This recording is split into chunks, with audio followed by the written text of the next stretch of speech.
मौजूद आहियूं ज़िला टंडोलायर जे तालुका झंडूमरी जे शहर मीराबाद में, जिते रमज़ान जो बाबरकत वारो भलारो महीनो शुरू थींदे ई जेको आहे त मुनाफ़ा खोर शयुनि जा जेके अघु जेके आहिनि उहे चाढ़े छॾिया आहिनि। हिते फ्रूट वग़ैरह सब्जियूं वग़ैरह जेके आहिनि उहे पंहिंजे मनपसंदि जेके रेटनि ते हलाए रहिया आहिनि। अचो त हिते जेको आहे मीराबाद वासियुनि खां जेको पुछा कंदासीं त हुननि छा कयो। बाबा हिते असांखे महांगाई जेको तो 130 रुपया किलो हिते असांखे मिले। 300 रुपया असांजी दिहाड़ी हींअर कमाया आहिनि। इन में छा वठूं? शाम जो रोज़े लाइ फ्रूट वठूं या असर जो बि ज़रूरु खाइण पीअण लाइ रोज़े लाइ खपे, उहो बि कोन थो थिए असांखे। हर शइ खंडु पतियूं चांहियूं हर महांगियूं।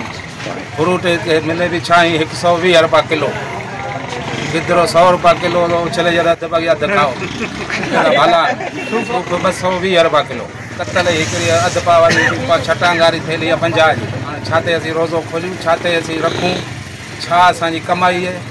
मुतालबो इहो आहे कि बचत बाज़ार लॻे हिते मीराबाद में लॻे। जी हा, ग़रीब माण्हू फ़ाइदो वठी पंहिंजो सुख जो साह खणे। त महांगाई तमामु वधीक थी वई आहे, बिल्कुलु रिलीफ का बि कोन मिली आहे। सूबे जे निज़ाम में अञा कुझु असांखे कोन मिलियो आहे। बाक़ी हर शइ ॾींहों ॾींहुं 150, 150, 200 रुपया चढ़ंदो वञे। माण्हू रमज़ान जे फ्रूटनि लाइ परेशान आहिनि। घणी आहे उहो बि डबल क़ीमत में मिले पियो। चांहि 100 रुपया किलो, 120 रुपया किलो हले पियो स्टॉप ते। ऐं ॿियो खंडु 110, 105 रुपया हले पियो। गवर्नमेंट जो को इंतज़ाम कोन आयो, अञा ताईं कोन रसियो आहे, कोन कयो आहे। हिते केर बि कोन आयो, न को DC आयो, न को EC आयो। बिल्कुलु ॿाहिरि शहरनि में यूटिलिटी स्टोर ॾिना आहिनि, बिल्कुलु सस्ताई जे सामान जे हिसाब सां हली रहिया आहिनि। ऐं असांजे हिन शहर में को बि यूटिलिटी स्टोर वग़ैरह कुझु बि कोन गवर्नमेंट ॾिनी आहे। ऐं महांगाई बि वधीक वई आहे, आवाम जे वठण खां मथे आहे। रमज़ान शरीफ़ आयो आहे त महांगाई लॻी पई आहे। मज़दूर वेचारा 200 रुपया अटो वठनि, उन में कमाइनि, उन में छा वठनि, कहिड़ो दौरु कनि, केॾां वञनि, किथां बचा पालीनि। कहिड़ो ई वक़्तु अची वियो जीअं रमज़ान खां वठी पहिरीं खां वठी 120 रुपया, 130 रुपया अटो किलो पियो हले। ग़रीब वेचारा परेशान लॻा पिया आहिनि। हिते बचत बाज़ार लॻा आहिनि। रमज़ान खां पहिरीं खां वठी DC साहिब खे एतिरो अर्ज़ु ज़ाहिर त थी न, कुझु ग़रीबनि जा हक़ त कनि। मीराबाद ज़िलो असांजो टंडोलायर में कोन्हे, या ॿाहिरे मुल्क में आहे, या असीं ॿाहिरि जा आया आहियूं, अमेरिका जा आया आहियूं, सिंध जा कोन आहियूं।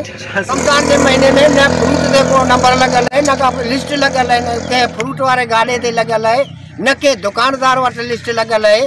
जेको अचे पहुची अघु पियो हले, ग़रीब भले पियो रहे, को तवजो कोन्हे। नाज़रीन, तव्हां हिते जे रहवासी, हिते जे शहरनि जो जेको आहे तव्हां ॻाल्हि ॿोल ॿुधी आहे। हिननि जेको आहे त DC टंडोलायर, AC झंडूमरी, मुख़्तियार झंडूमरी खां जेको आहे त घुर कई आहे त मीराबाद जेको आहे शहर में जेको आहे विज़िट कयो वञे। हिते जेके मुनाफ़ा खोर आहिनि, हू पंहिंजा मन घड़त जेके अघु जेके हिते क़ाइमु करे वेठा आहिनि।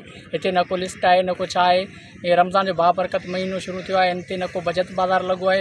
हुननि DC साहिब खां इहो जेको आहे अपील कयो आहे त खुदारा मीराबाद शहर में बि जेको आहे त बचत बाज़ार लॻायो वञे, ताकी हिते जा जेके ग़रीब जेके आवाम आहे रमज़ान जे हिन भलारे में जेको आहे त हासिलु करे सघनि।